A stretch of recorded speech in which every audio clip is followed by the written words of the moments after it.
My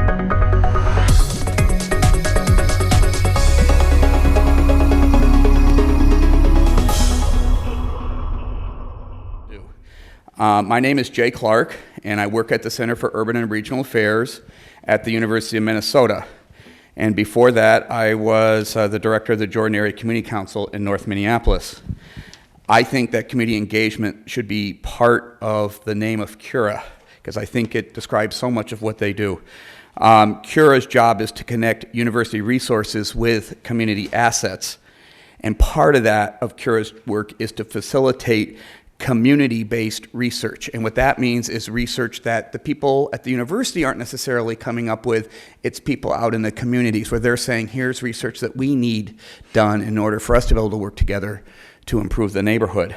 And actually, I'll tell you who was the leading proponent of that was Chris Nelson, who many of you knew. And he had a deep influence on me. Somehow I knew this was a good idea, but he was the one who really articulated that you know, there's plenty of places where having university-led research is a great idea, but sometimes people in the neighborhood, they're at ground level and they're going to see things that people at the university or at City Hall aren't going to see. And sometimes they're going to be coming up with some great research that we would never think about. And hopefully I'm going to give you a couple of those today. I was talking to Tom Yoda, who is our resident, Tom Scott, who's our resident Yoda. Is he out here somewhere? And he said to me yesterday, I sort of was asking him about this, and he used a term which I just absolutely loved. He said, in some ways, CURA is an urban extension service. And our job is to help connect university resources to community needs. And for so many years, the U of M has done a great job in some of the more rural areas, and part of CURA's job is to help us do that with the urban areas also. At CURA, I run the Minnesota Center for Neighborhood Organizing. What we do, the most important job we do, is work with neighborhood volunteers and neighborhood organizations to help them determine what are the biggest problems in their neighborhood and do research to come up with achievable solutions that will really make a difference, and then get as many people as possible involved in getting those solutions implemented. Some of the key components to this are good listening, good research, getting lots of people involved. And I would say over the last few years, we work with everybody. And I've worked just on all sorts of issues, from traffic issues, the light rail transit, when Hiawatha went in and you had some of the problems with traffic not getting through fast enough, and we worked with Longfellow, just all sorts of problems just all over the place. But increasingly, what we've been working on are groups that often get lost in the decision-making process. Most of our support comes from the McKnight Foundation. A lot of our work is done with groups that have historically not had their voice heard, and this includes a lot of immigrant groups. I'm going to talk about the Hmong in a second, but we've done work with the Hmong and the Latinos and the Somali and the Oromo and the Liberians.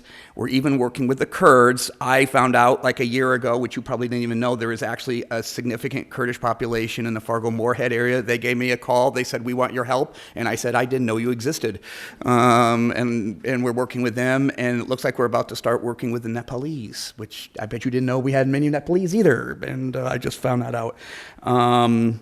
And so instead of us going to these communities with an agenda from the U, we usually start off with two questions. What do you like about your neighborhood, and what would make it better? Those are questions we're always asking, and that's something that we always encourage people in neighborhoods to be asking their neighbors also. And then our job is to ask more questions of them to figure out, well, if these are the things you want to improve in your neighborhood, what's the best way to move on that?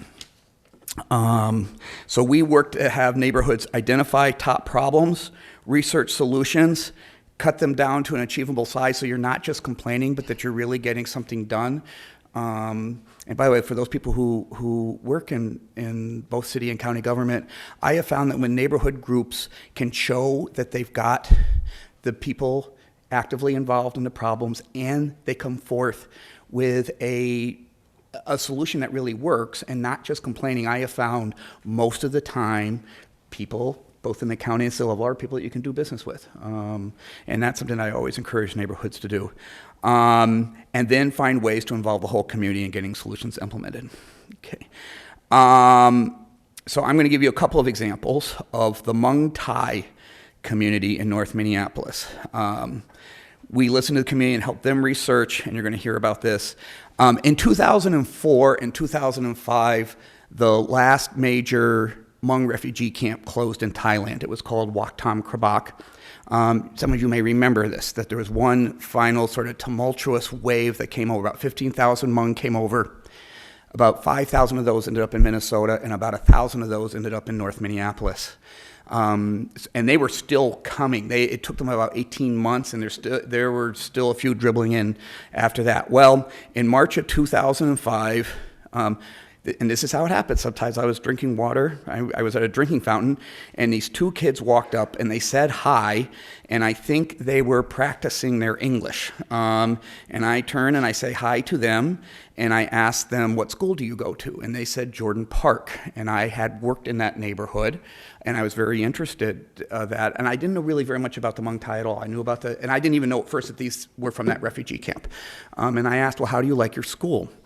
And first, there was a lot of babbling and noises I didn't understand.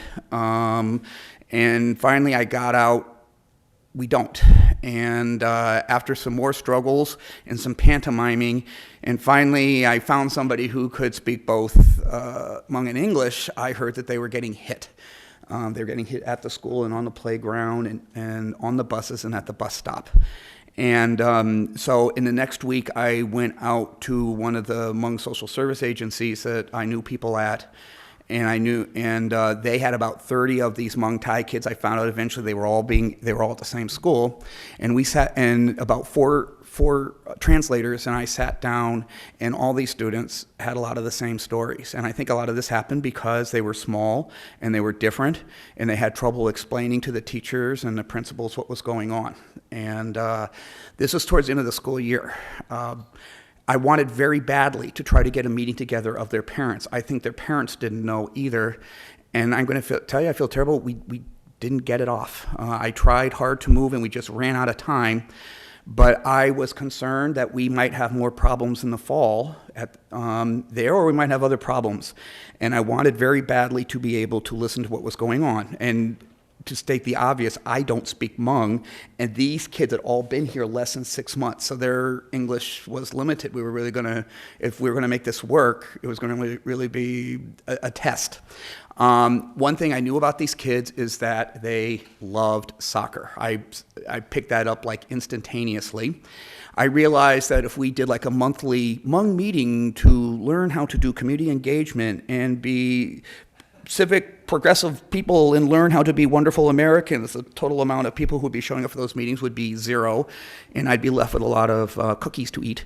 It didn't matter what kind of cookies. I don't think that was the key to this. But I thought, because I'd like to say it's an original idea. It's not. I saw it on the South Side with Latino families doing this, and I said, we're going to start a soccer team. And so at this point, I'm going to tell you, a guy named Michael Yang, who some of you know, he was director of Hawthorne Area Community Council, and he called me and said, I want to talk to you about strategic planning. Boring, boring, boring. So we sat down for 2 hours and talked boring, boring, boring. And then at the end of it, I said, I want to talk to you about these Hmong Thai kids who I've met. And I told him about the problems. And he says to me, he's saying to me, I'm not saying to him, he's saying to me, if I did this, everybody would be running for the hills. But he says, if I took my shirt off, you would see 2 tattoos on me, and they're both gang tattoos. And the reason I joined a gang when I was a kid was for protection, was that what you're describing now happened to me in Frogtown. And I joined gangs, and if we don't protect these kids, they'll find ways to protect themselves, and we're not going to like the results. And he said, I will help you get a soccer team going. And so we went and we talked to the teacher. She let us come in, and we signed up kids for the soccer team. And I'm going to tell you, just as an aside, That soccer team is still going strong. We had 5 teams this year, 6 years later, in the Farview, out of Farview Park. We've had hundreds of kids in this soccer. They've won 11 championships in just, I'll let myself 1 minute that you might fight FUD. These kids were small, and they came literally out of nowhere. And their first game was against a team called Urban Stars, which is sort of the New York Yankees of the prepubescent soccer scene. And they come in there, and these little tiny kids that and I didn't know anything about Urban Stars at that point, but and you could see the Urban Stars players are thinking, ooh, hors d'oeuvre. And our kids, and our kids ran around them like gnats and won 6-1. And I was like, this is exciting. Who cares about neighborhood organizing? I just want to become a soccer coach.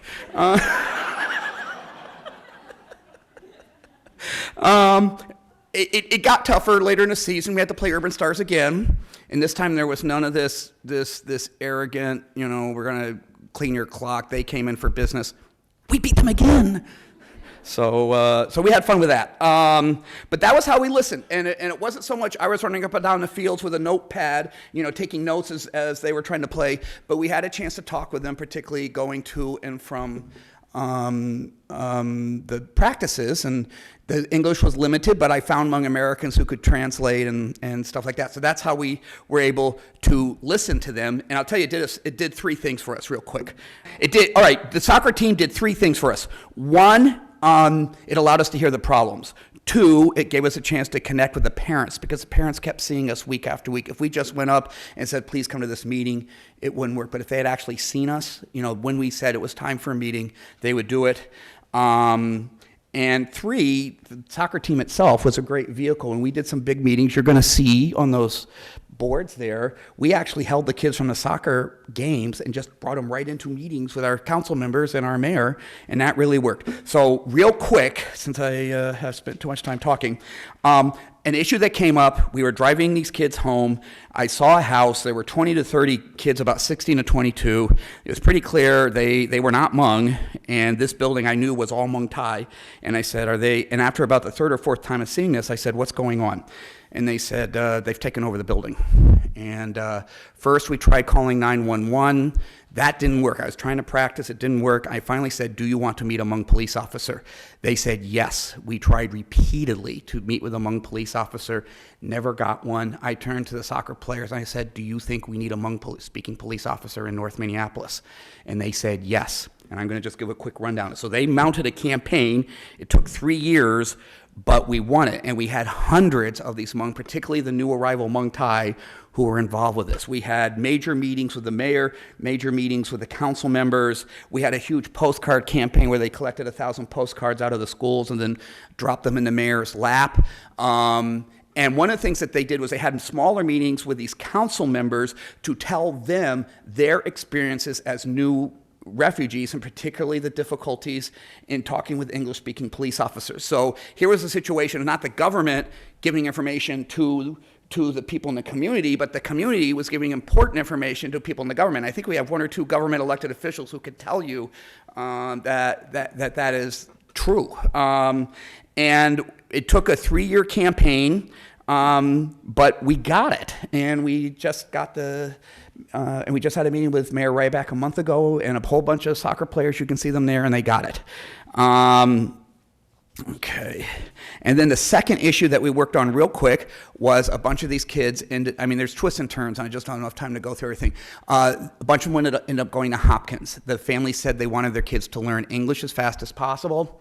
And there's a program called Choice is Yours that they use to get out to Hopkins, and they are delighted out there, but it's fragile. And last summer, the money was getting cut right and left. And I said to the kids, do you want to go to the Capitol and tell your elected officials why you like this program? And they said yes. The day before they got there, the Education Committee of the Senate had already voted to cut the money. So it wasn't simply convincing them it's the right thing. We had to get them to reverse it. And they went out there, and these kids went to the Democrats, they went to the Republicans, and they and these are people whose first language is not English. They're still learning English, and they got the Senate to reverse their vote and support it, and they've got their they still have it. And I think that a couple of things here. One is, I would say when you're talking about community engagement, a lot of it's got to go bottom up. Government is going, and the university is going to learn a lot of stuff. Two is, it gives great chances for research. When we went after that Hmong police issue, we had one research project finding out where the Hmong police officers were. The map is up there. It was absolutely key to us winning. Then the police were saying that the union contract forbid them putting Hmong police officers in North Minneapolis. We had a second research project from William Mitchell College of Law that showed that is not true. You can do it. And then we had a third research project where we looked at other cities that were placing bilingual officers in neighborhoods where they could help bridge it. And that, I'm not sure how much we got the police to buy in, but we got the elected officials to buy in and do that. And so it came up with some great research projects. And we had a really great project. So you had this brand new immigrant group going to this very college-oriented, sort of high-power suburban school district, and it seemed overall to be really working remarkably well. And we turned to Heidi and we said, we think something special is going on here, something that has relevance beyond just the kids that are involved. And she said, I want to do this. And she spent like 2 years doing a research project, which is, I think it's going to be published shortly. Am I correct on that? It's not quite out yet. And that's a research project that she might never have known about what was going on in Hopkins, and she probably would not have had access to those families had we not been working bottom up. So in conclusion, I would say it's really important when you're talking about community engagement to really make sure a chunk of that is going bottom up. I think that the university and city and county governments can really benefit from having some of it go up. You're always, if you ask those two simple questions, what do you like about your neighborhood? What will make it better? I can guarantee you're going to be hearing stuff you weren't expecting, and oftentimes it's stuff that you weren't expecting that ends up being the key to making it a better place to live.